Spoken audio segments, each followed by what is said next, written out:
ஒன்று கொரிந்தியர் 1ஆம் அதிகாரம் அதனுடைய 18வது வசனம் ரொம்ப தெரிந்த பிரபலமான ஒரு வசனம். சிலுவையை பற்றிய உபதேசம் கெட்டு போகிறவர்களுக்கு பைத்தியமாக இருக்கிறது, ரட்சிக்கப்படுகிற நமக்கு அது தேவ பலனாக இருக்கிறது. சபைக்கு எழுதும் பொழுது அப்போஸ்தலனாகிய பவுல் இப்படி ஒரு வார்த்தை எழுதுகிறார். சபை ஜனங்களை, தேவ பிள்ளைகளை பலப்படுத்துவதற்கு சிலுவையை பற்றிய உபதேசம், அதாவது பிரசங்கம் அல்ல, டீச்சிங், கற்றுக்கொள்கிறது. சிலுவையை குறித்து நம்ம சில காரியங்களை கற்றுக்கொள்ளும் பொழுது அது நமக்கு பலனாக இருக்குது அப்படின்னு எழுதுகிறார். ஏன்னா இன்றைக்கி நம்மை பலவீனப்படுத்துவதற்கு உலகத்தில் நிறைய காரியங்கள் இருக்குது. ஆனால் நாம் பலப்படுவதற்கு நமக்கு தேவ சமூகத்தை கர்த்தர் வைத்திருக்கிறார். தேவ சமூகத்துக்கு வரும்போதெல்லாம் எப்படி ஒரு செல்ஃபோனில் சார்ஜ் குறைஞ்சின்னா கரண்டில் சார்ஜ் போட்டுக்கிறோமோ, அதே போல் தேவனுடைய சமூகத்துக்கு வரும்பொழுதெல்லாம், தேவனுடைய வார்த்தையை கேட்கும் பொழுதெல்லாம், தேவனை ஆராதிக்கும் பொழுதெல்லாம் நம்முடைய ஆத்துமா சார்ஜ் ஆகிறது. அது தேவ பலனை பெற்றுக்கொள்கிறது.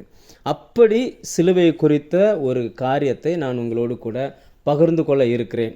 அப்போஸ்தலனாகிய பவுல் இந்த நிருபங்களை எழுதும் பொழுது புதிய ஏற்பாடு கிடையாது, புதிய ஏற்பாடே கிடையாது. ஆனால் அவர் இந்த சத்தியங்களெல்லாம் எங்கேருந்து எடுத்து பேசுகிறார்னா பழைய ஏற்பாட்டிலேருந்து தான் எடுத்து பேசுகிறார். அப்படி தான் நமக்கு ஒவ்வொரு பழைய ஏற்பாட்டில் இருக்க ஒவ்வொரு அதிகாரத்திலும் சிலுவை குறித்தும் திருச்சபை குறித்தும் நம்மளை குறித்தும் அங்கே நிறைய வெளிப்பாடுகள் இருக்குது. அப்படிப்பட்ட ஒரு பேஜை, ஒரு பக்கத்தை வாசித்து நான் உங்களோடு கூட இன்றைக்கு சில காரியங்களை, எவ்வளோ நேரம் நமக்கு டைம் அனுமதிக்குமோ குறித்த நேரத்துக்குள் நான் முடிப்பதற்கு நான் பிரயாசப்படுகிறேன். யாத்ராகமத்தின் புஸ்தகம் 7ஆம் அதிகாரம் அதனுடைய 14வது வசனத்திலிருந்து 19ஆம் வசனம் வரைக்கும் நான் வாசிக்கிறேன்.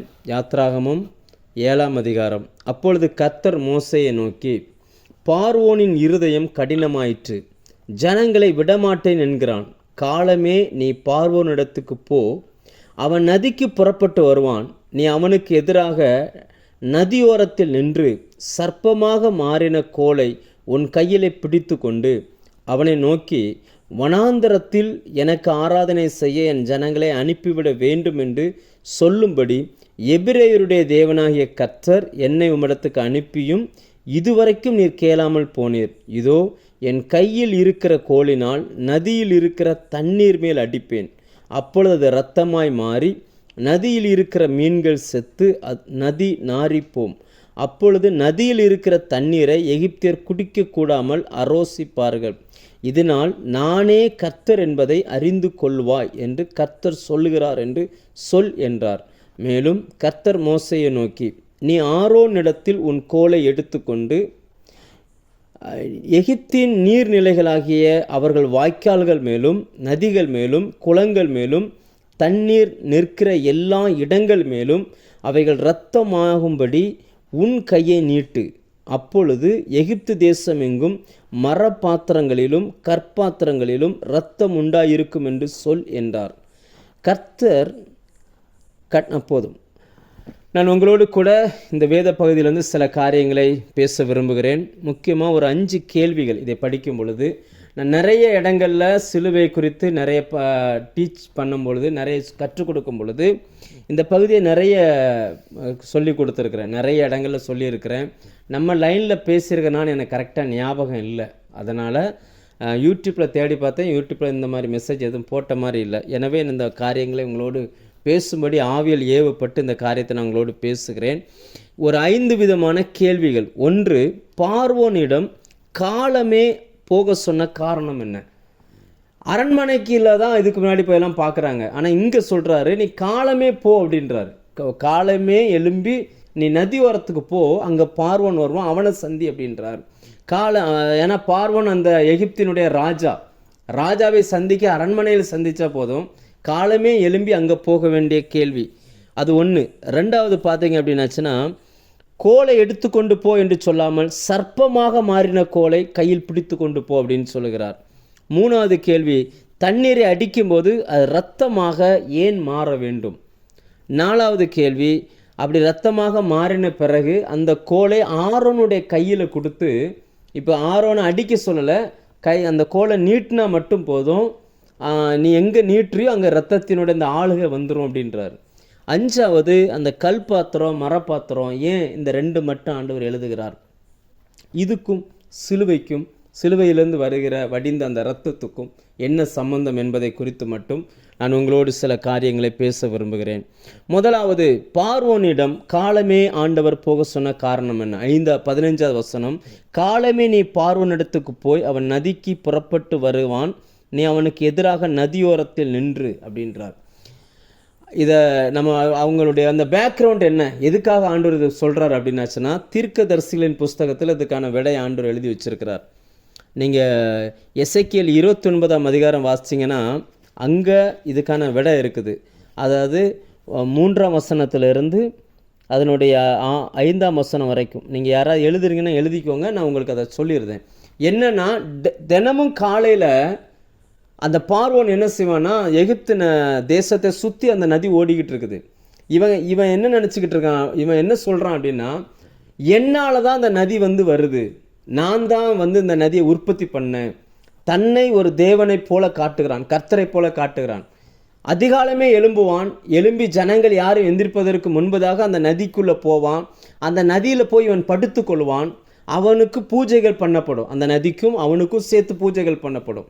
அதுதான் அவனுடைய வேலையாக இருந்துச்சு. இது யாருக்கு, இந்த இஸ்ரேல் ஜனங்களில் ஒருவருக்கும் தெரியாது. இப்போ தேவன் ஒரு அந்த இரத்தத்தின் அந்த ஆளுகைக்குள் அவனுடைய எல்லையை கொண்டு வர விரும்புகிறார்.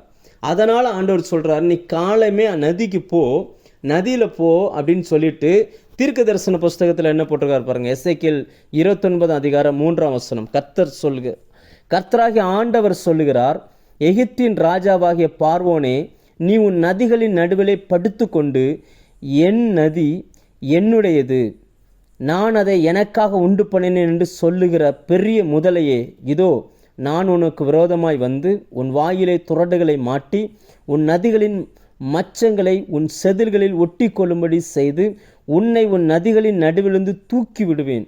உன் நதிகளின் மச்சங்களெல்லாம் உன் செதில்களில் ஒட்டி கொண்டிருக்கும். உன்னையும் உன் நதிகளில் இருக்கிற மச்சங்களையும் வனாந்தரத்திலே போட்டு விடுவேன். வெட்ட வெளியிலே விழுவாய், நீ சேர்த்து கொள்ளப்படுவதில்லை. உன்னை பூமியின் மிருகங்களுக்கும் ஆகாயத்து பறவைகளுக்கும் இரையாக கொடுப்பேன். அப்பொழுது எகிப்து தேசத்தின் குடிகள் எல்லாரும் நான் கர்த்தர் என்று அறிந்து கொள்வார்கள். ஆண்டவர் காலமே ஏன் போக சொல்கிறான்னா, அவன் அந்த நதியில் அந்த பூஜை பண்ணுவான்.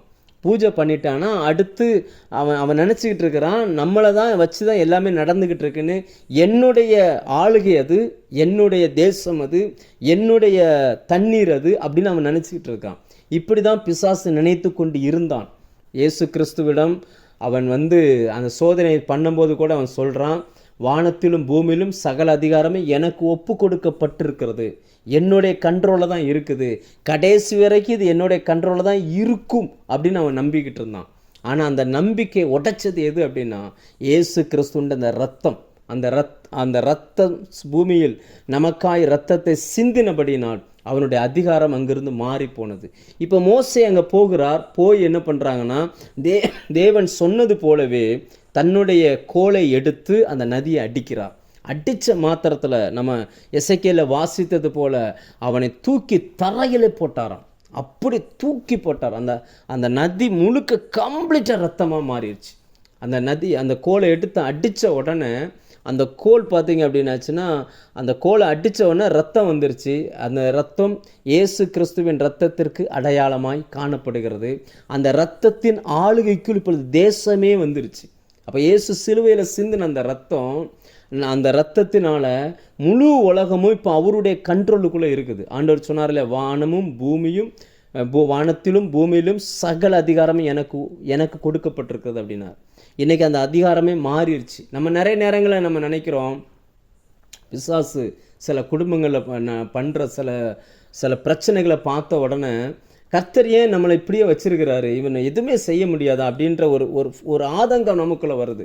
ஆனால் இந்த வேத பகுதி நமக்கு ஒன்றை கற்றுக் கொடுக்கிறது, அவருடைய அந்த கோலை எடுத்து நீங்கள் பயன்படுத்தினீங்கன்னா அது உங்களுக்கு இரத்தத்தின் ஆளுகையை கொண்டு வரும். இன்னைக்கு காலமே ஆண்டவர் போக சொன்னதுக்கான காரணம் என்ன அப்படின்னாச்சுன்னா, அவன் பண்ணுகிற அவனுடைய தந்திரங்களை கர்த்தர் வெளிப்படுத்த விரும்புகிறார். இன்னைக்கும் பிசாசனுடைய தந்திரங்களை கர்த்தர் தன்னுடைய பிள்ளைகளுக்கு சொல்லிக் கொடுக்கிறார். நீங்கள் ஆண்டவர்கிட்ட கேட்கணும், ஆண்டவரே இந்த பிரச்சனை எங்கே இருக்குது, எங்கேருந்து இது ஸ்டார்ட் ஆகுது, அப்படின்னு நீங்கள் கேட்டிங்கன்னா கண்டிப்பாக கர்த்தர் சொல்லி தருவார். ஏன்னா ஆண்டவர் சொன்னால், நான் உனக்கு போதித்து நீ நடக்க வேண்டிய வழியை உனக்கு காண்பிப்பேன்னு கர்த்தர் சொல்லியிருக்கிறார். இன்றைக்கி நம்முடைய குடும்பத்தினுடைய பிள்ளைகளுடைய காரியமாக இருக்கட்டும், கணவனுடைய காரியமாக இருக்கட்டும், வேலையின் காரியமாக இருக்கட்டும், எதுவாக இருந்தாலும் அதனுடைய ஆணி வேறு எங்கே இருக்குது அப்படின்றத நம்ம கர்த்தரிடத்தில் கேட்கும் பொழுது கர்த்தர் நமக்கு சொல்லி தருவார். அன்னைக்கு அந்த பார்வோன் அந்த எகிப்து உலகத்துக்கு அடையாளமாகவும், பார்வோன் சத்ருவுக்கு பிசாசுக்கு அடையாளமாகவும் காணப்படுகிறான். அவனுடைய ஆளுகை இருந்த அந்த நைல் நதியைப் போல அவன் தன்னுடைய ஆளுகைன்னு எதை நம்பிக்கிட்டு இருந்தானோ அதையெல்லாம் அந்த இரத்தத்தின் அதிகாரத்தினால் அவனை தூக்கி வீசினார், வெளியில் எடுத்து வீசினார். வேதம் சொல்லுகிறது, அவனை தூக்கி தரையில் போட்டுருவேன் அப்படின்னார் ஆண்டவர். அந்த வார்த்தை பாருங்கள், எவ்வளவு ஒரு கோபமாக, எவ்வளோ ஒரு வேகமாக அந்த வார்த்தையை சொல்லியிருக்கார். அவன் என்ன நினச்சிக்கிட்டு இருந்தாங்க அப்படின்னாச்சுன்னா, ஏன்னா அதை முதலன்ற ஒரு வார்த்தையை பயன்படுத்துகிறார். இஸ்ரவேல் ஜனங்களுடைய பிள்ளைகளெல்லாம் தூக்கி நைல் நதியில் போடுவாங்க. அவ்வளத்தையும் அந்த அந்த அந்த நைல் நதி விழுங்கி போட்டது. அந்த இரத்தத்துக்கு பழி வாங்கும்படியாய் அவைகள் நடந்துச்சு. ரெண்டாவது ஆண்டவர் சொல்லுகிறார், நீ போகும் பொழுது சர்ப்பமாய் மாறின அந்த கோலை கையில் எடுத்துகிட்டு போ அப்படின்றார். நல்லா புரிஞ்சுக்கோங்க, வெறும் கோல் அல்ல, சர்ப்பமாய் மாறின கோலை கையில் எடுத்துகிட்டு போ அப்படின்றார். வேதத்தில் கோல் என்பது தேவனுடைய வார்த்தை அடையாளப்படுத்துகிறது. நம்ம நிறைய முறை பிரசங்கத்தில் சொல்லியிருக்கிறோம். உங்களுக்கு ரெஃபரன்ஸ் வேணால் ஏசாயா 11:4 எடுத்து படித்து பாருங்கள். வாக்கின் கோலால், அது பொது மொழிபெயர்ப்பில் படித்தோம்னா வார்த்தை என்னும் கோலால் அப்படின்னு இருக்கும். அவருடைய கோலும் தடியும் தான் நம்மை தேற்றுகிறது. தேவன் தன்னுடைய வார்த்தையை அனுப்பி தான் நம்மை தேற்றுகிறார். அதுவும் அது என்ன கோல்னு போட்டிருக்குன்னா, சர்ப்பமாய் மாறின கோல்.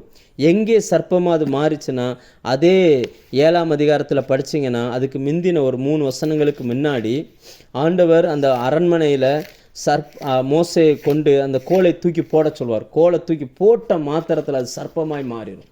சர்ப்பமாக மாறினோடனே சுற்றி நிற்கிற எல்லா மந்திரவாதிகளும் தங்களுடைய கையில் இருக்கிற அந்த கோலை போடுகிறார்கள். எல்லாமே சர்ப்பமாக மாறிடுச்சு. ஆனால் ஒரு அற்புதம் என்னன்னா, மோசே போட்ட அந்த தேவனுடைய அந்த கோல் எல்லா சர்ப்பத்தையும் விழுங்கினது அப்படின்னு வேதம் பதிவு பண்ணுகிறது. விழுங்கிட்டு மறுபடியும் அது கோலாகவே மாறிடுச்சு. அது எப்படியோ அப்படி தான் சிலுவையில் நடந்துச்சு. பரலோக பிதா தன்னுடைய கோல், அதாவது வார்த்தையை, இயேசு இந்த பூமிக்கு வரும்பொழுது வார்த்தையாக தான் வந்தார். வார்த்தையானவர் என்று வேதம் சொல்லுகிறது. அந்த வார்த்தை மாம்சமானது. தன்னுடைய கோல், அந்த வார்த்தையாகி அந்த கோலாக இயேசு கிறிஸ்துவை சிலுவையில் அனுப்பின உடனே ஒட்டுமொத்த சர்ப்பங்களும் சுற்றி நிற்க ஆரம்பிச்சிச்சு. அப்போ சிலுவை மரணத்தினால் மரணத்தை விழுங்கினார் என்று எழுதியிருக்கிறது. அப்படின்னா என்னன்னா, எப்படி இந்த யாத்திராகம 7ஆம் அதிகாரத்தில் 11, 12 வசனத்தில் எழுதியிருக்கிறபடி அந்த கோல் எல்லா சர்ப்பத்தையும் விழுங்கிச்சோ, அதே போல் பிசாசுடைய சகல தந்திரங்களையும் கல்வாரி சிலுவையில் இயேசு உரிந்து கொண்டார். ஒட்டுமொத்த விஷமும் இப்போ அவ்வளத்தையும் அவர் உரிந்து கொண்டார். எப்படி அந்த சர்ப்பம் மறுபடியும் கோலாய் மாறினதோ அதே போல் அவர் எல்லா தந்திரங்களையும் உரிந்து கொண்டு ஒட்டுமொத்த பாவமும் அவர் மேலே வந்துச்சு. இப்போ நமக்காய் அவர் பாவமாய் மாறினார். அதுக்கப்புறம் அவர் மரித்து அடக்கம் பண்ணப்பட்டு பாவம் அறியாத பரிசுத்தராய் மறுபடியும் அவர் வர ஆரம்பித்தார். எப்படி இந்த சர்ப்பம் கோலாய் மறுபடியும் மாறிச்சோ அதே போல் இயேசு மறுபடியும் அவர் வார்த்தையானவராகவே உயிர் தெழுந்தார். இன்னைக்கு அப்போ இதில் என்ன சொல்ல வருகிறார் அப்படின்னாச்சுன்னா, உங்களுக்கு அவர் சம்பாதித்த அந்த சிலுவை மரணத்தினுடைய அந்த வெற்றி வேணும் அப்படின்னா, அந்த வார்த்தை என்கிற கோல், சிலுவையில் அறையப்பட்ட இயேசு கிறிஸ்து, அந்த சிலுவை மரணத்துக்கு பிறகு நமக்கு அந்த வெற்றியை, அந்த ஜெயத்தை கைகளில் நீங்கள் எடுத்துக்கொள்ளுங்கள். அதாவது அந்த வார்த்தையை பேசுங்க. வார்த்தையை பேசுனீங்க அப்படின்னா இரத்தத்தினுடைய ஆளுகை அங்கே வர ஆரம்பிச்சிடும். இன்றைக்கி பொதுவாக சொல்கிறாங்க, அமெரிக்காவில் வாலிப பிள்ளைகளை வளர்க்குறது கஷ்டம் அப்படின்றாங்க. ஒரு வாலிப பிள்ளையை வச்சு அவங்கள மெயின்டைன் பண்ணுறது ரொம்ப கஷ்டம். பாவத்தை தண்ணீர் போல் குடிக்கிற ஒரு தேசம். அங்கே இருக்கிற சட்டத்திட்டங்கள் அதெல்லாம் கொஞ்சம் வித்தியாசமாக இருக்குது. இவைகளுக்கு நடுவில் என் பிள்ளைகளை எப்படி வளர்க்குறதுன்னு சொல்லி நிறைய பெற்றோர் அப்படி அங்கலாய்க்கிறாங்க. ஒன்று புரிஞ்சுக்கோங்க, வசனத்தை பேசுங்க. உங்கள் பிள்ளைகள் மேலே வசனத்தை நீங்கள் பேசுனீங்கன்னா அந்த இரத்தத்தினுடைய ஆளுகையை அங்கே இறங்கி வர ஆரம்பிக்கும். வார்த்தையை பேசுங்க. வார்த்தையை பேசுனீங்கன்னா அந்த இரத்தத்தின் ஆளுகை இறங்கி வர ஆரம்பிக்கும். ஆண்டவர் சொன்னால் அந்த கோலை எடுத்துகிட்டு போ, கோலை எடுத்துட்டு போய் நதியை அடி அப்படின்னார். அந்த சாதாரண கோல் கிடையாது, அந்த ஒட்டுமொத்த சர்ப்பத்தையும் விழுங்கின கோல். சிலுவையில் இயேசு ஒட்டுமொத்த பாவத்தையும் உரிந்து கொண்டார். அவர் இன்றைக்கு பாவமில்லாதவராக இருக்கிறார். அவர் நமக்கு கொடுத்த அந்த கோலை எடுத்து நீங்கள் பேச ஆரம்பிங்க. வசனத்தை பேச பேச பேச சிலுவையில் சிந்தின அந்த இரத்தத்தின் ஆளுகை உங்கள் மேலே, உங்கள் பிள்ளைகள் மேலே, வேலை ஸ்தலங்களில், நீங்கள் செய்கிற ஊழியத்தில், உங்கள் சரீரத்தில், உங்கள் வீட்டுக்குள்ளே, ரட்சிக்கப்படாத நபர்களுக்குள்ளே அந்த இரத்தத்தின் ஆளுகை இறங்கி வர ஆரம்பிக்கும். எப்படி அந்த நைல் நதியில் அவன் படுத்துக்கிட்டு இது என்னுடையதுன்னு சொல்கிறானோ, அதே போல் நிறைய பிள்ளைகளுடைய வாழ்க்கையில் இவங்க என்னுடையது அப்படின்றான். இந்த சரீரம் என்னுடையதுன்றான், இந்த சிந்தனை என்னுடையதுன்றான். நிறைய குடும்பங்களை ரட்சிக்கப்படாத நபர்களுடைய பிஹேவியரை பயன்படுத்திக்கிட்டு இது என்னுடையது, என்னுடைய கண்ட்ரோலில் இருக்குது அப்படின்றான். அந்த கண்ட்ரோலை மாற்றணும் அப்படின்னாச்சுன்னா வார்த்தை எடுத்து பேசுங்க. வசனத்தை பேசினா அங்கே இரத்தத்தின் ஆளுகை இறங்கி வரும். அதுதான் இந்த வேத பகுதி நமக்கு காட்டுகிறது. ஏனென்றால் இயேசு கிறிஸ்துவின் அந்த இரத்தத்திற்கு மட்டும்தான் இந்த வல்லமை இருக்கிறது. அந்த இரத்தத்தை கொண்டு இந்த பூமியில் செயல்பட வைக்கிறது எது அப்படின்னா தேவன் நமக்கு எழுதி கொடுத்த கர்த்தருடைய வார்த்தை. அதுக்கு தான் ஆண்டவர் சொன்னார், நீ கையில் அந்த கோல் எடுத்துகிட்டு போ. அந்த கோல் எடுத்துகிட்டு போனோன்னா அந்த கோலை வச்சு நீ அடித்தா மட்டும்தான் நதி ரத்தமாக மாறும், இல்லைன்னா மாறாது. இப்படி வச்சுக்கூடமே. ஏதோ ஒரு கோலை எடுத்துகிட்டு போயிருந்தால் என்ன நடந்திருக்கும்? ஒன்றுமே நடந்திருக்காது. அதனால் இன்றைக்கும் ஆண்டவர் நமக்கு சொல்லி தருகிறார். உங்கள் எங்கெல்லாம் பிசாசுனுடைய ஆளுகை இருக்குன்னு நீங்கள் ஃபீல் பண்ணுறீங்களோ, எதெல்லாம் உங்களை பயமுறுத்துகிற மாதிரி இருக்குன்னு ஃபீல் பண்ணுறீங்களோ, எல்லாவற்றின் மேலும் வார்த்தையை பேசுங்க. அதாவது நம்மகிட்ட பைபிள் நிறைய இருக்குது, ஆனால் செல்லில் கூட பைபிளை டவுன்லோட் பண்ணி வச்சுக்கிறோம், வார்த்தையில் பேச மாட்டோம். ஆண்டவர் இருதயத்தை பார்க்குறார். மனதார இருதயத்தில் விசுவாசித்து அதை பேசுங்க. ஆண்டவர் சொன்னார், இருதயத்தின் நிறைவினால் வாய் பேசும். மரம் நல்லதென்றால் கனியும் நல்லது. மரம் இருதயம் என்றால் கனி வார்த்தை. நீங்கள் மரத்தில் என்ன இருக்கோ, அதை மனுஷனுடைய இருதயத்துக்குள்ளே என்ன இருக்கோ அது வாயின் வார்த்தையில் வெளிப்படும். இன்றைக்கி நிறைய தேவ ஜனங்கள் கஷ்டப்பட காரணம் என்ன அப்படின்னு பார்த்தா ஆண்டவர் சொல்கிறார், என் ஜனங்கள் அறிவில்லாமையினால் சங்காரமாகிறார்கள். வேதத்தின் மகத்துவங்களை எழுதி கொடுத்துட்டேன், ஆனால் அவங்க அதாவது அந்நிய காரியமாகவே அவங்க நினைக்கிறாங்க.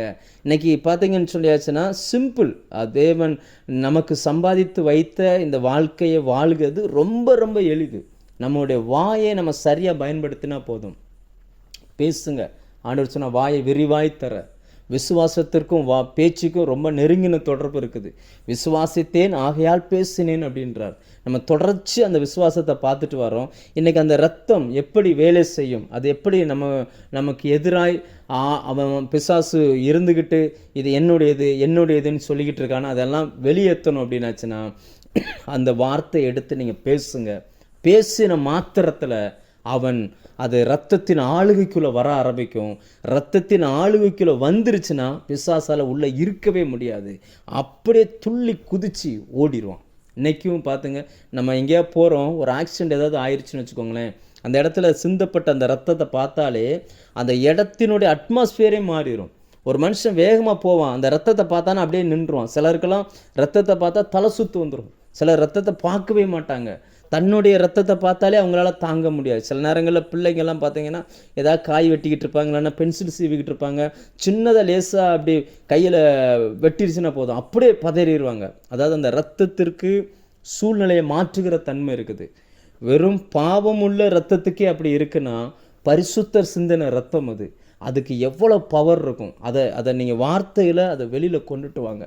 வசனத்தை பேசுங்க. நீங்கள் வசனத்தை எடுத்து பேசுங்க. பிள்ளைகளை குறித்து, பிஸ்னஸை குறித்து, குடும்பங்களை குறித்து.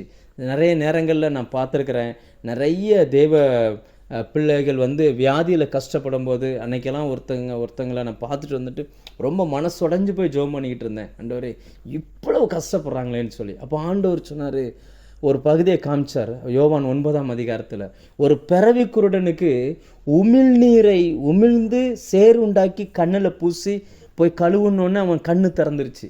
பிறவி குருடனுடைய கண்ணை கூட திறக்கிற அந்த வல்லமை இயேசு கிறிஸ்துடைய உமிழ்நீர் இருக்குது.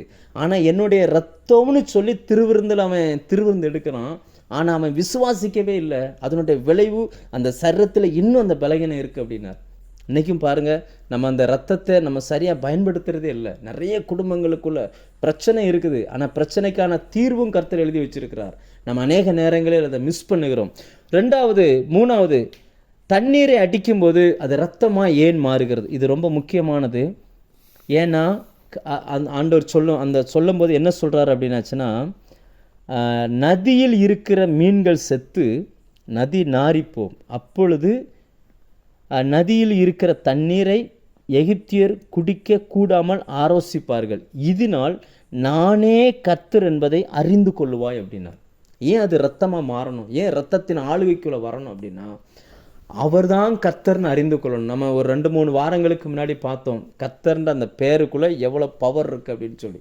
அதாவது சிலுவையில் அறையப்பட்ட இயேசு கிறிஸ்து தான் கர்த்தர். அவர் கர்த்தர்னு அறியணும்னா அவருடைய ரத்தத்தின் வல்லமை அங்கே இறங்கி வர வேணும். நல்லா புரிஞ்சுக்கோங்க, வார்த்தையையும் வசனத்தையும் தனித்தனியாக பிரிக்கவே முடியாது. அந்த வசனத்தையும் ரத்தத்தையும் தனியாக பிரிக்கவே முடியாது. ரெண்டுமே ஒன்றா தான் செயல்படும். நீங்கள் 1 கொரிந்தியர் 15:3 வாசிச்சிங்கன்னா, சத்தியத்தின்படி நமக்காய் மரித்தாராம். அந்த வார்த்தையின்படி தான் நமக்காய் மரித்தார். அந்த வார்த்தை எழுதப்பட்டிருக்கிற வசனங்களின்படி அவர் நமக்காய் மரித்தார். நீங்கள் அதே இது வெளிப்படுத்தல் 19:17 வாசிச்சிங்கன்னா, அதில் என்ன போட்டிருக்கோம் அப்படின்னு பார்த்தீங்கன்னா, அவருடைய அந்த வசனத்தை நான் வாசிக்கிறேன், மன்னிக்கவும். வெளிப்படுத்தல் 19:13, இரத்தத்தில் தோய்க்கப்பட்ட வஸ்திரத்தை தரித்திருந்தார், அவருடைய நாமம் தேவனுடைய வார்த்தை என்பதே. ரத்தத்தில் அதாவது நம்மலாம் தண்ணியில் துணி துவைக்கிறோம்ல, தண்ணியில் முக்கி எடுத்த உடனே அந்த துணியில் அந்த ஈரம், அந்த தண்ணி இருக்கும். அதே போல் இயேசுவினுடைய அந்த இரத்தத்தில் முக்கி எடுக்கப்பட்ட அந்த வஸ்திரம், அந்த வஸ்திரத்தை அவர் அணிந்திருக்கிறார். ஆனால் உள்ளுக்குள்ளே அவர் இருக்கிறார். அவருடைய பேர் தேவனுடைய வார்த்தை. உள்ள வார்த்தைனா வெளியில் ரத்தம். இது மாறாத பிரமாணம். அதாவது ரத்தம் வேற, வார்த்தை வேறன்றது கிடையாது. எங்கே இரத்தத்தின் ஆளுகை தேவைப்படுதோ அங்கே கர்த்தருடைய வார்த்தை வெளிப்பட்டாக வேண்டும். எங்கே கர்த்தருடைய வார்த்தை வெளிப்படுகிறதோ அங்கே கர்த்தருடைய இரத்தம் இறங்கி கிரியை செய்கிறது. நீங்கள் அதாவது நம்ம மத்தேயு யோவான் 1:14 வாசிக்கிறோம். அந்த வார்த்தை மாம்சமாகி கிருபையினாலும் சத்தியத்தினாலும் நிறைந்தவராய் நமக்குள்ளே வாசம் பண்ணினார் அப்படின்னு பார்க்குறோம். இப்போ அந்த வார்த்தை தான் மாம்சமாயிருக்குன்னா, அந்த வார்த்தை தான் வெளிப்புறமான சரீரம், அந்த வார்த்தை தான் தலை, அந்த வார்த்தை தான் கை, அந்த வார்த்தை தான் கால். ஏன்னா அதான் மாம்சமாக மாறுது. இது எப்படியோ அப்படி தான் உள்ளுக்குள்ளே இருக்கிற உள் உறுப்பும் தேவனுடைய வார்த்தை தான். உள்ளே ஓடக்கூடிய அந்த இரத்தமும் தேவனுடைய வார்த்தை தான். அப்போ நீங்கள் வசனத்தை பேசாமல் இரத்தத்தின் ஆளுகையை இந்த பூமியில் நம்ம பார்க்க முடியாது. இயேசு ரத்தம் சிந்தப்படவில்லை என்றால், ஏன் அந்த தண்ணீர் ரத்தமாக மாறணும்னா, ரத்தம் சிந்தலை அப்படின்னாச்சுன்னா பிசாசனுடைய ஆளுகையை ஜெயிக்கவே முடியாது. ஏனென்றால் ரத்தம் சிந்தல் இல்லாமல் பாவ மன்னிப்பு இல்லை. அதனால் நம்ம ரத்தத்தை அதிகமாக இந்த நாட்களில் பயன்படுத்த பழகிக்கொள்ள வேண்டும். ஒரு முறை ஒரு 4-5 நாளைக்கு முன்னாடி ஒரு 9 மணி நேரம் இங்கே இந்தியாவில் தேசங்களுக்காக சபைகளாக கூடி ஜெபித்தோம். அப்போ அதில் ஒரு போதகர் வந்திருந்தார். அவர் ஒரு சாட்சி சொன்னார். அவருடைய ரத்தத்தினுடைய அளவு பார்த்திங்கன்னு சொல்லியாச்சுன்னா 5 பாயிண்ட்டுக்கு கீழே போயிடுச்சு. ப்ரெஷர் 40க்கு வந்துருச்சான். அவர் டாக்டர் சொல்கிறாராம், இப்படி இருந்தீங்கன்னா உங்களால் ஒன்றும் பண்ண முடியாது, நீங்கள் இம்மிடியட்டாக ஹாஸ்பிட்டலில் அட்மிட் ஆகிருங்க, உங்களுக்கு கண்டிப்பாக ரத்தம் ஏற்றி ஆகணும் அப்படின்றார். அப்போ இவருக்கு ரொம்ப பலகீனமாக தான் இருக்கார். ஆனாலும் அவர் சொல்கிறார், நான் வீட்டுக்கு போயிட்டு வந்துடுறேன் அப்படின்ட்டு வந்துட்டு அவர் சொல்கிறாரு, நான் நம்புகிற எந்த மருந்தை பார்க்கிலும் ஆண்டவருடைய திருவிருந்து, அந்த திராட்சை ரசம், அதை திருவிருந்தை நான் நம்புகிறேன் அப்படின்ட்டு வீட்டுக்கு போனார். அவர் மட்டும்தான் இருக்கிறாரு. அவராக எடுத்து ஒயின் எடுத்தார், அவராக திராட்சை ரசம் எடுத்தார், அவராக பிரெட் எடுத்தார், ஜோம் பண்ணார், அவராக சாப்பிட்டாரு. ஆனால் அவர் சொன்னார், அதுக்கப்புறம் நான் போய் செக் பண்ணேன், என்னுடைய ரத்த லெவல் கூடிருச்சு அப்படின்னாரு. அதுக்கு அர்த்தம் என்ன அப்படின்னாச்சுன்னா, நம்ம ரத்தத்தை இன்றைக்கி பயன்படுத்த பழகி கொள்ள வேண்டும். இன்றைக்கும் கர்த்தர் அவரை ஜீவனோடு வைத்திருக்கிறார். அவர் மருந்து எடுக்கலை. அதுக்காக மருந்து எடுக்கிறது தப்புன்னு நான் சொல்ல வரல. ஆனால் நம்முடைய விசுவாசம் நம்மை பலப்படுத்தும், நம்மை கனப்படுத்தும். 4வதாக என்ன அப்படின்னாச்சுன்னா, ஆரோனின் கையில் அந்த கோல் கொடுக்கப்பட்டதனுடைய நோக்கம் என்ன? எதற்காக ஆண்டவர் ஆரோனுடைய கையில் அந்த கோலை கொடுத்தாரு? மோசே செஞ்சார், ரைட்டு. அடுத்து ஆரோனுடைய கையில் கொடுக்க வேண்டிய காரியம் என்ன அப்படின்னாச்சுன்னா, ஆரோன் நமக்கு அடையாளமான மனுஷன். அந்த இடத்துல மோசே என்பது தேவனை அடையாளப்படுத்தக்கூடிய இடத்துல அவர் இருக்கிறார். ஆண்டவர் உபாகமம் 18:15 படிச்சிங்கன்னா மோசே சொல்வார், என்னை போல ஒரு தீர்க்கதரிசியை உங்கள் நடுவிலிருந்து தேவன் எழும்ப பண்ணுவார் அப்படிம்பார். அப்போது அந்த இடத்துல மோசே இயேசுவுக்கு அடையாளம் என்றால், ஆரோன் மோசேக்கு வாயாக இருந்த மனுஷன். ஆரோன் மோசே என்ன பேசணுமோ அதை ஆரோன் பேசுவார். இன்னைக்கு கர்த்தர் என்ன பேசணுமோ அதை நம்மை வைத்து பேச வைக்கிறார். நாம் அவருக்கு வாயாக இருந்து செயல்படுகிறோம் இன்னைக்கு. அதனால் மோசே கையில் கோலை வச்சு அடிக்கணும், ஆனால் ஆரோன் கையில் கோலை வச்சு அடிக்க வேண்டிய அவசியம் இல்லை. அது ஆரோனுடைய கையில் அந்த கோல் கொடுக்கப்பட்டது. எங்கெல்லாம் அந்த இரத்தத்தின் ஆளுகை தேவைப்படுகிறதோ அங்கெல்லாம் அதை உயர்த்தி பிடிச்சா போதும், அங்கெல்லாம் இயேசுனுடைய இரத்தத்தின் ஆளுகை இறங்கி வரும். அப்படின்னா என்ன அர்த்தம்னாச்சுன்னா, வாயை திறந்து இப்போ நம்ம பேசினா போதும். இப்போ ஒரு எக்ஸாம்பிளுக்கு பிள்ளைகள் கீழ்ப்படியை மறுக்கிறாங்க. இப்போ அவங்களுக்கு எப்படி ஜெபிக்கிறது? கீழ்ப்படியை மறுக்கிறாங்க. நீங்கள் 1000 பிரசங்கம் பண்ணாலும் அங்கே வேலைக்கு ஆகாது.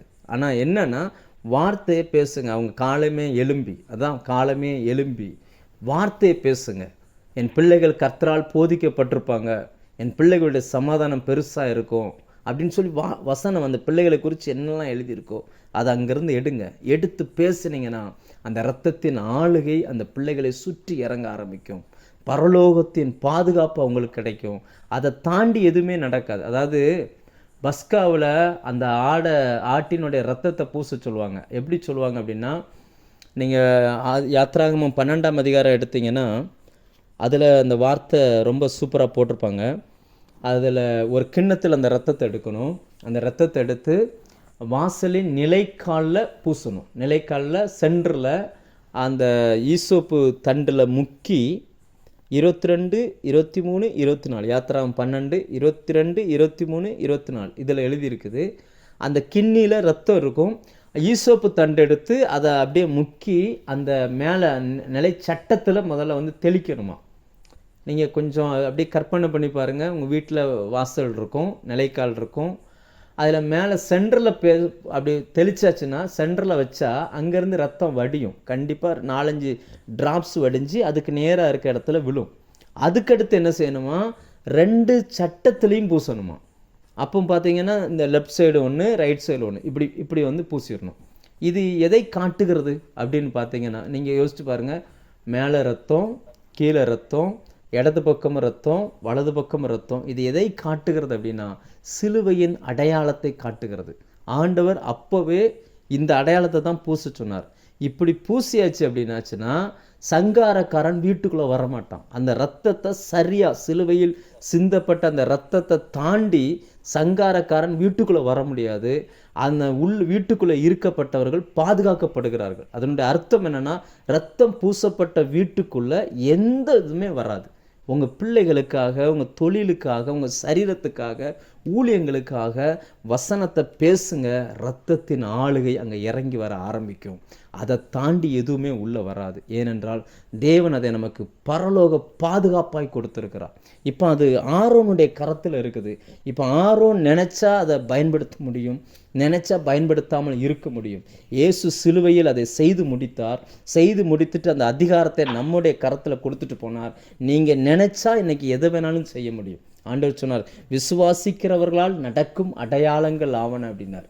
விசுவாசிக்கிறவன் விரும்பினா வியாதியை சுகமாக்க முடியும், விரும்பினா பிசாசுகளை துரத்த முடியும், விரும்பினா அவனால் சாவுக்கு ஏதுவான எதுவுமே அதில் இருக்கிற விஷத்தை முறிக்க முடியும். இன்னைக்கு அந்த அதிகாரத்தை நம்முடைய கரத்தில் கொடுத்துருக்கிறார். நீங்கள் நினச்சிங்கன்னா உங்கள் வாழ்க்கையை சரிப்படுத்தி கொள்ள முடியும். நம்ம வாழ்க்கை, நம்ம நல்லா வாழ்கிறது, நம்ம வாழ்க்கையை கெடுக்கிறது எதுவுமே பிசாசின் கரத்தில் இப்போ இல்லை.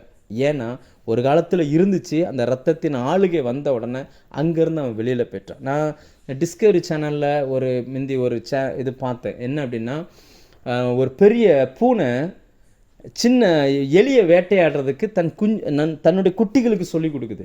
சின்ன பூனை குட்டிக்கு பெரிய எலியை பிடிக்க சொல்லி கொடுக்காது. பெரிய எலியெல்லாம் அந்த தாய் பூனை பிடிச்சிரும். பிடிச்சி அந்த எலியை குற்றுயிரும் கொலை உயிருமா ஆக்கி கொண்டு போட்டுரும். இப்போ அந்த சின்ன பூனை அதை அந்த எலியை வேட்டையாடி பழகும். அந்த எலி துடிச்சிட்டு கிடக்கும், ஆனால் இது என்ன செய்யும்னா அதை வேட்டையாடும். அதை பார்க்கும்போதே நம்ம நம்ம நம்ம இருதயத்தில் தோன்றுறது, சிலுவையில் ஆண்டவர் இப்படி தான் பண்ணார். பிசாசுனுடைய தலையை நசுக்கினார். இன்றைக்கி நசுக்கிட்டு அது வாழ் தான் கிடந்து துடிச்சிட்டு கிடக்குது. அதை போட்டார் நம்ம முன்னாடி, நீ அடிச்சுக்கூடா அப்படின்ட்டார். ஏன்னா நீ பழகு அப்படின்றார். இன்றைக்கி நம்ம அந்த அதிகாரத்தை நம்ம பயன்படுத்தி பழகணும். இன்றைக்கி அதுக்காக ஆண்டவர் ஆரோனுடைய கரத்தில் அந்த கோலை கொடுத்தார். இன்றைக்கி ஆரோன் நமக்கு அடையாளமாக இருக்கிறார். நமக்கு அந்த அதிகாரம் கொடுக்கப்பட்டிருக்கிறது. இந்த வார்த்தையை கர்த்தர் நம்முடைய கரத்தில் கொடுத்துருக்கிறார். எத்தனையோ பேர் இந்த வார்த்தையை வச்சுக்கிட்டும் கூட சரியான வாழ்க்கையை வாழ முடியாமல் இருக்கிறார்கள். ஒரு அதிர்ச்சியான உண்மை என்ன அப்படின்னாச்சுன்னா, அநேகர் இயேசுவை விட்டு பின்வாங்கலை, ஆனால் இயேசுவின் மேலே அவருடைய வார்த்தையின் மேலே இருந்த விசுவாசத்தை விட்டு நிறைய ஜனங்கள் பின்வாங்கி நிற்கிறாங்க. அவங்க ஆண்டவர் தான், இயேசு தான் கர்த்தர்ன்றதெல்லாம் மாற்றுக்கிறதே கிடையாது. ஆனால் இந்த வார்த்தையின்படி தான் என் வாழ்க்கை அமையும் அப்படின்றத அவங்க நம்பலை. நிறைய பேரெல்லாம் நம்ப முடியலை. அநேகர் அந்த விசுவாசம் இல்லாமலே வாழ்ந்து கொண்டிருக்கிறார்கள். ஆனால் கர்த்தர் உங்களுக்கும் எனக்கும் நமக்கும் அந்த விசுவாசத்தை கர்த்தர் கொடுத்துருக்கிறார். இதை எடுத்து நீங்கள் பயன்படுத்த ஆரம்பிச்சிங்கன்னா பலத்த காரியங்கள் நம்முடைய பகுதியில் நம்மால் செய்ய முடியும். 5வது எனக்கு வந்த கேள்வி என்னென்னா, இந்த மரப்பாத்திரம் கல் பாத்திரம்னு மட்டும் ஆண்டவர் ஏன் சொல்கிறார் அப்படின்னா, வேதத்தில் எங்கெல்லாம் இந்த ரெண்டும் சேர்ந்து வருதோ அங்கெல்லாம் நான் கிட்டத்தட்ட ஒரு 6-7 வசனங்களை பார்த்தேன் பைபிளில். எல்லாமே விக்கிரகங்களை குறிக்கிற வார்த்தை. அது எக்ஸாம்பிளுக்கு ஒரு சில வசனங்களை நான் சொல்கிறேன். உபாகமம் 4:28, உபாகமம் 28ஆம் அதிகாரம் 36, 64, உபாகமம் 29, 17, 2 ராஜாக்கள் 19, 18, ஏசாயா 37, 19. இந்த வசனங்களை நீங்கள் வாசிச்சிங்கன்னா அதில் ஏதாவது ஒரு வசனம் வாசிக்கிறேன்.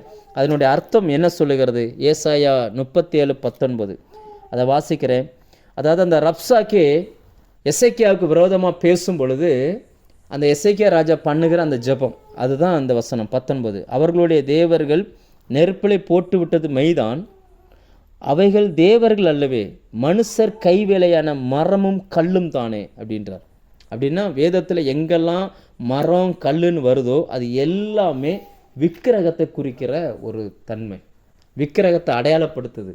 அப்போ அந்த கோலை உயர்த்தி பிடிச்ச உடனே கல்பாத்திரம் மரப்பாத்திரமெல்லாம் இரத்தத்தால் நிரம்பிருச்சான். அப்போ இரத்தத்தின் ஆளுகை அங்குக்குள்ளே இறங்கி வர ஆரம்பிச்சிச்சு. நிறைய நேரங்களில் நம்ம நினைக்கிறோம், தேவ பிள்ளைகள் நினைக்கிறாங்க, விக்கிரக கோயிலில் நிறைய பவர் இருக்குன்னு சொல்கிறாங்களே அப்படின்னு சொல்லி. எந்த விக்கிரகத்துக்கும் எந்த மனுஷனும் பயப்பட வேண்டிய அவசியமே இல்லை. தேவ பிள்ளைகள் யாருமே பயப்பட வேண்டிய விஷயம் இல்லை. கர்த்தர் ஒரு பெரிய பாதுகாப்பை நமக்கு கொடுத்துருக்கிறார். நாம் அதை பயன்படுத்த தெரியணும், அவ்வளோதான் விஷயம். நிறைய நேரங்களில் நம்முடைய அறியாமை தான் நமக்கு முதல் எதிரியாக நிற்குதே தவிர வேறு எதுவுமே கிடையாது.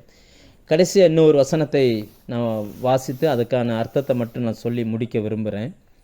இயேசுவின் ரத்தம் நமக்காய் பேசுகிற ரத்தம். அந்த ரத்தத்துக்கு ஒரு வல்லம் இருக்குது.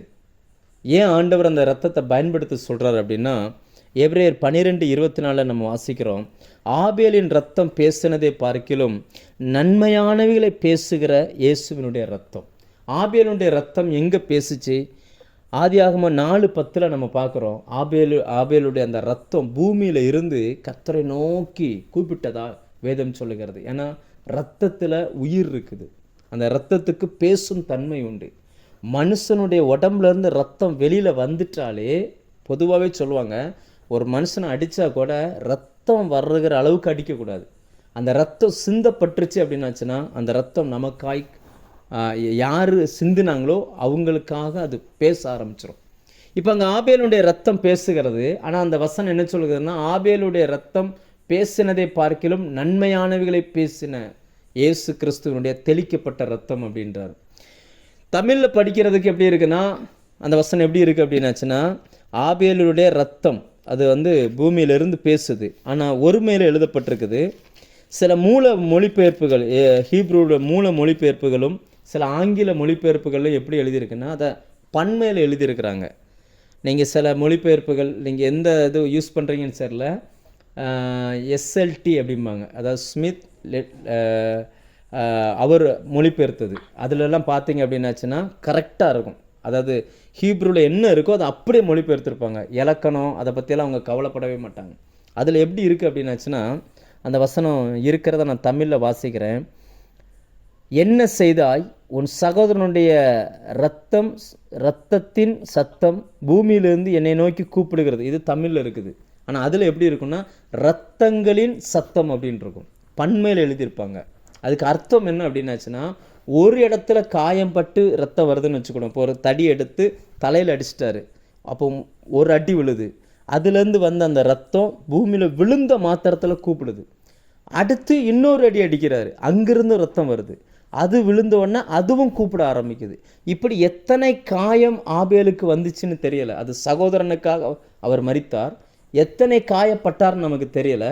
அந்த எத்தனை காயம் பட்டுச்சோ அத்தனை காயத்திலிருந்து வந்த ரத்தம் அவர் அது தேவனை நோக்கி பேசுகிறது. ஆனால் அங்கே வேதத்தில் நம்ம பார்க்குறோம், ஆபேலின் ரத்தம் பேசினதை பார்க்கிலும் அதிகமாய் நன்மையானதை பேசுகிறது. ஏன்னா இயேசு நமக்காய் சிந்தின அந்த ரத்தத்தின் அந்த கவுண்ட்டை நீங்கள் எண்ணி பார்த்தீங்கன்னா, யூதர்கள் கையில் அந்த அடித்த ரோமர்கள் கையில் ஒரு சவுக்கு வச்சுருப்பாங்க. அந்த சவுக்குக்கு பிடி ஒன்று தான், ஆனால் அதில் 9 கயிறு தொங்கும்.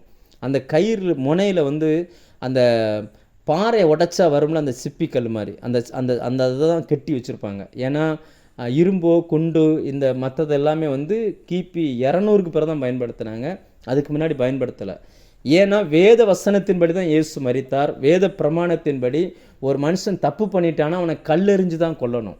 நாம் தவறு பண்ணினபடினால் நாம் மேலே விழ வேண்டிய அந்த கல் எரிகளை அந்த கல்லுக்கு அடையாளமாக அதை கட்டப்பட்ட அந்த அந்த அந்த கற்பாறை அந்த சிப்பி மேலே கட்டி இருப்பாங்க. அதை வச்சு அடித்தாங்கன்னா, ஒரு தடவை அடித்தா 9 இடத்துல கிழிக்கும். அப்போ 9 காயத்திலேருந்து ரத்தம் விழும். ஒரு அடித்து கிழிக்கும் பொழுது, அடித்து இழுக்கும் பொழுது 9 இடத்துலேருந்து அந்த ரத்தம் விழுந்து 9 சவுண்டு கொடுக்கும். அப்படி 39 அடி விழுந்துச்சான். அதை நீங்கள் வேதத்தில் படிச்சிங்கன்னா, ஏசாயா 52:14 படிச்சிங்கன்னா, அதில் தமிழ் எப்படி போட்டிருக்கிறாங்கன்னா, அவரை கண்ட அநேகர் திகைப்புற்றனர்.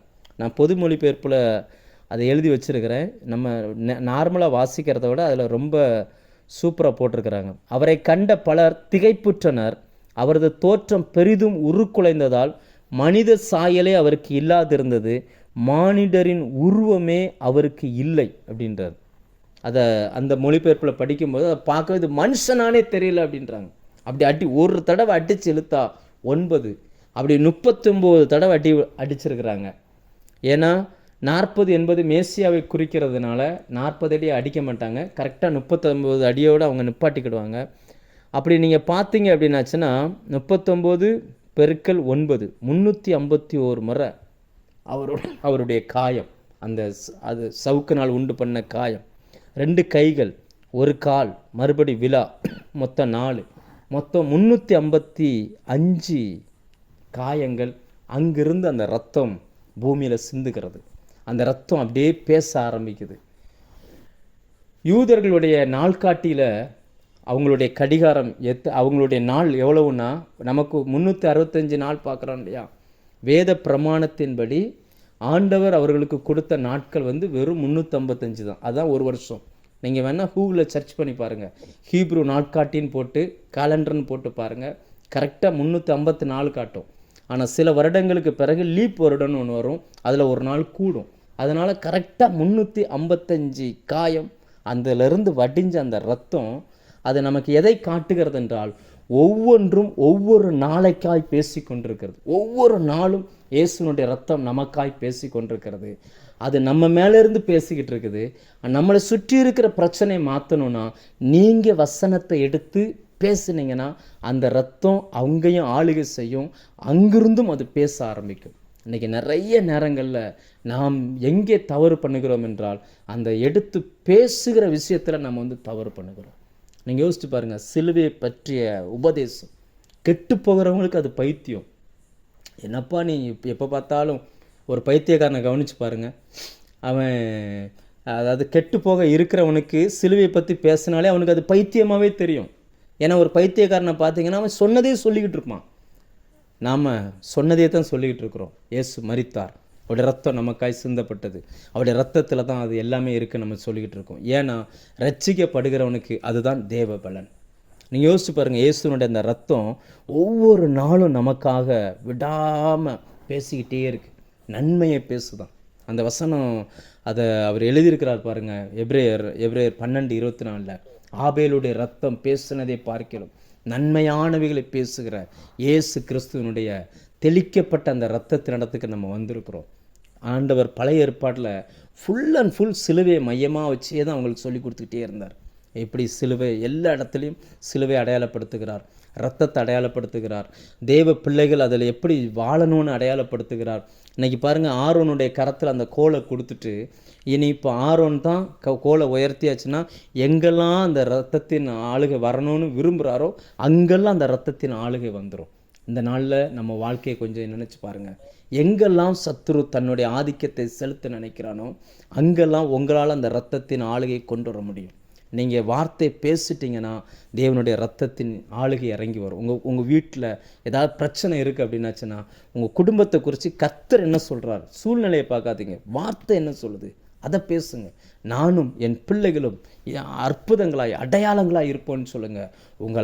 உங்களுடைய அரண்மனைக்குள்ள சுகம் இருக்கும். உங்களுடைய சுற்றி இருக்கிற சூழ்நிலைகளை கர்த்தர் மாற்ற ஆரம்பிப்பார். எந்த சூழ்நிலையாக இருந்தாலும் சரி, வார்த்தையை பேசுங்க. ஆண்டவர் சம்பாதித்த அந்த மேன்மையை பேசுங்க. உங்களை நம்பி பரலோகம் கொடுத்துட்டு ஆண்டவர் இந்த பூமிக்கு எல்லார் கையிலையும் கொடுக்காம தேவனால் தெரிந்து கொள்ளப்பட்டவங்க கையில் மட்டும்தான் வேத புத்தகத்தை கொடுத்துருக்கிறார். உங்களுக்கு தெரியுமா, எத்தனையோ பாஷைகள் இருந்தும் இன்னும் நிறைய பாஷைகளில் இவைகள் எழுதப்படவே இல்லை. கர்த்தர் நம்ம நம்பி எழுதி கொடுத்துருக்கிறார். இந்த வார்த்தைகளை நீங்கள் உபயோகிச்சிங்கன்னா அந்த ஆளுகை உங்களை சுற்றி இருக்கிற எல்லா பகுதியிலும் இறங்க ஆரம்பிக்கும். எங்கெல்லாம் பிசாசினுடைய தந்திரங்கள் இருக்குதோ எல்லாவற்றையும் அந்த இரத்தம் வந்த மாத்திரத்தில் அது வெளியில் போயிடும். நாம் இந்த நாட்களில் பயன்படுத்துவோம், சத்தியத்தை தெரிந்து கொள்வோம், தெரியாத நபர்களுக்கு அறிவிப்போம்.